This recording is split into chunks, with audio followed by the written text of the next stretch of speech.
E vem essa dúvida natural. Muitos dos médiuns de sustentação, desconhecendo essa realidade, lamentam muitas vezes não terem reencarnado com determinado aspecto mediúnico, ou seja, com mediunidade extensiva, por acharem que a sua participação em uma sessão espírita seja de menor importância. Mas todos somos médiuns, como estamos vendo aqui. Mas essa ideia de improdutividade muitas vezes desmotiva as pessoas. Daí a importância, né? Daí a importância de quando você está frequentando uma, um estudo sistematizado numa casa espírita, esse assunto sobre médio de sustentação ser uma aula específica, como estamos fazendo aqui.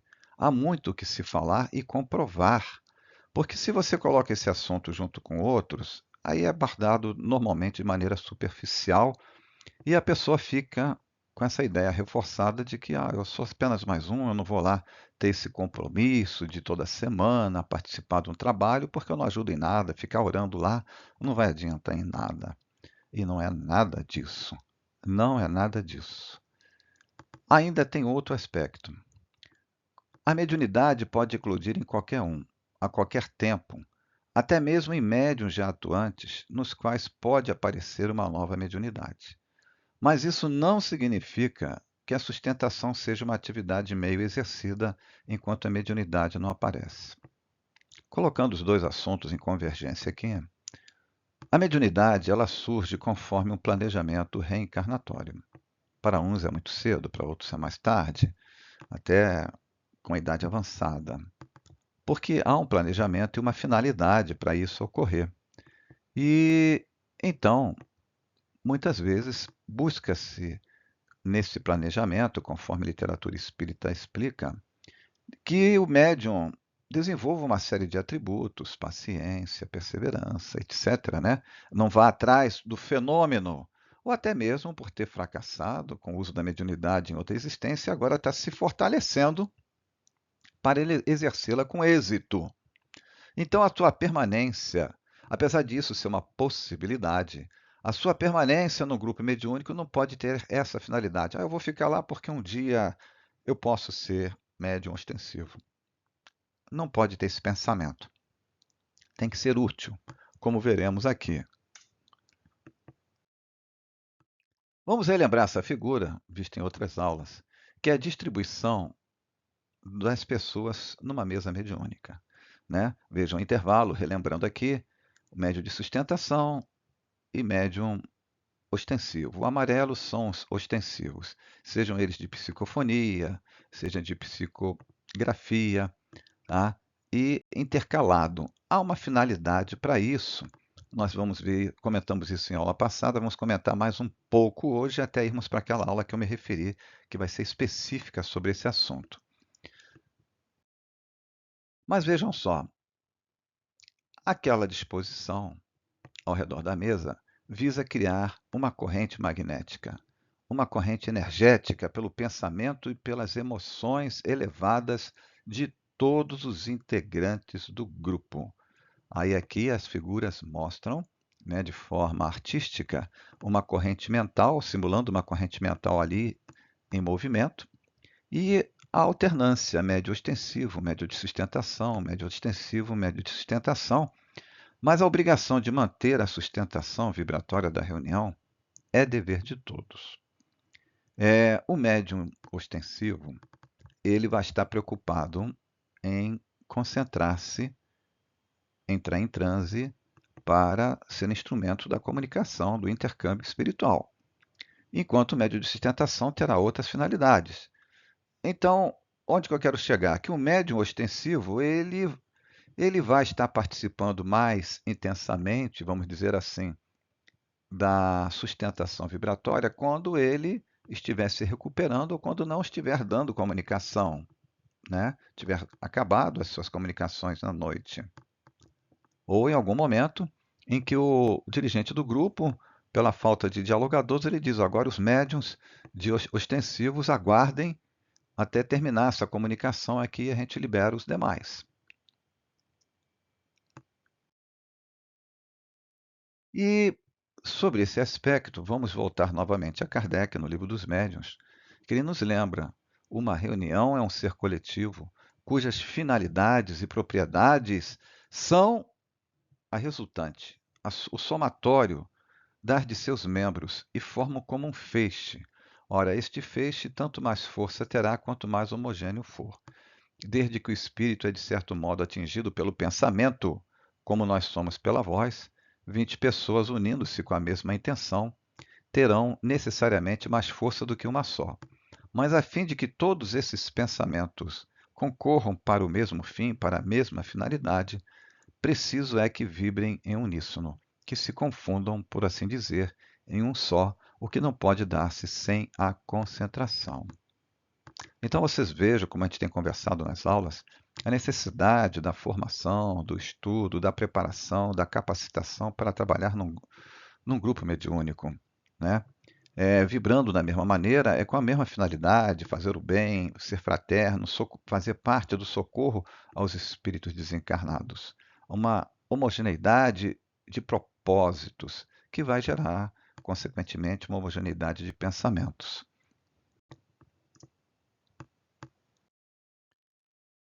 Nos baseando desse livro, Os Tutelados de Maria, um outro excelente livro, que aborda o atendimento a espíritos suicidas. Vejam só, como nós falamos já em outras aulas, né? Por mais que você pesquise sobre o trabalho da equipe espiritual, aparelhos, etc., estão sempre você pega um novo livro e vem mais alguma novidade. É um garimpo. E, e também acontece isso aqui, apesar de já termos abordado esse assunto em outras aulas. Um grande telão é preparado para a projeção de imagens necessárias ao trabalho de esclarecimento, ou seja, ao diálogo entre o dialogador e o espírito manifestante.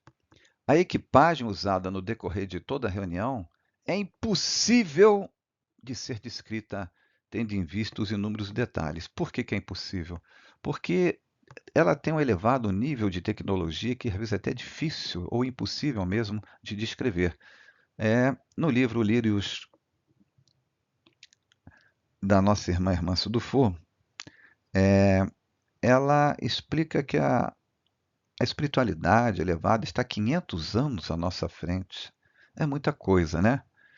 Então, vejam só, tem equipamentos que não tem como descrever, não tem referência para você equiparar a algo aqui na Terra. Continuando.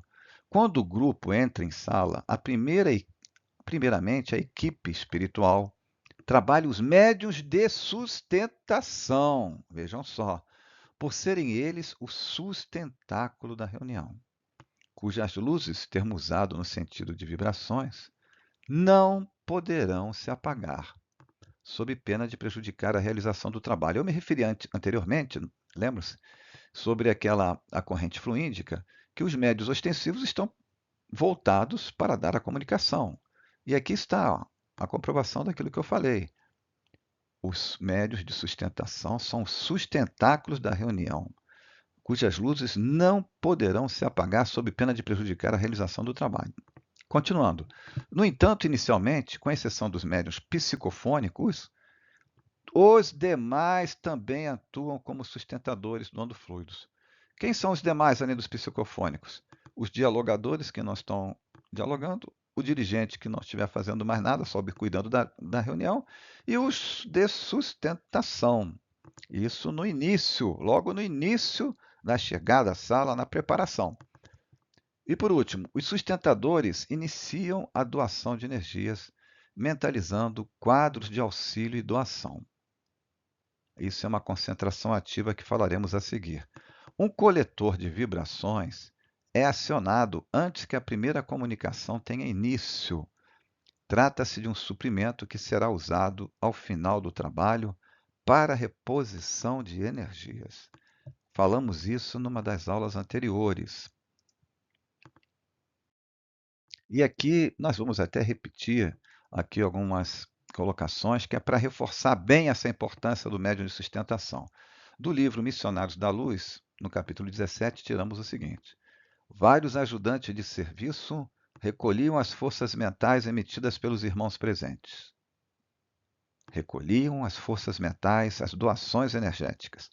Esse material representa vigorosos recursos plásticos para que os benfeitores de nossa esfera se façam visíveis aos irmãos perturbados e aflitos. Ou seja, aquele espírito manifestante cuja vibração não consegue ainda ver um espírito mais elevado, com a ajuda da doação ectoplasmática do grupo mediúnico, tá?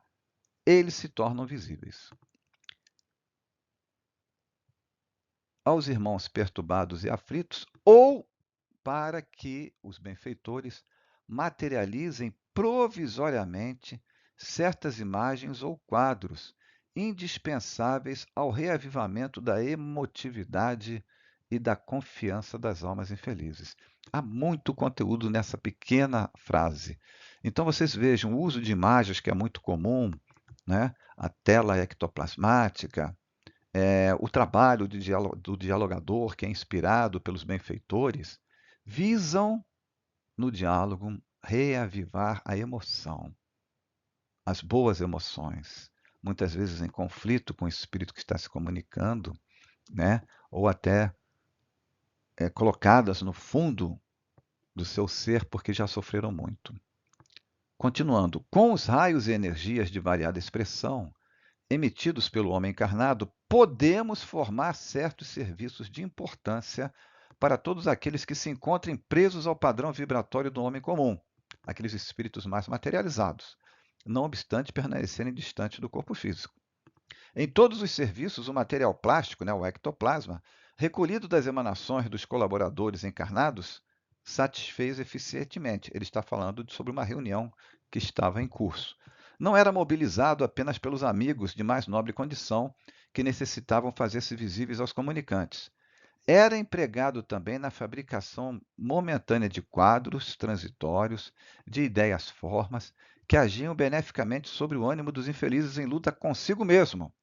Por exemplo, muitas vezes o dialogador é inspirado a, a dizer ao espírito: você reconhece esse objeto que está sendo colocado na sua mão? Você reconhece que objeto que você está recebendo uma rosa aí para você verificar?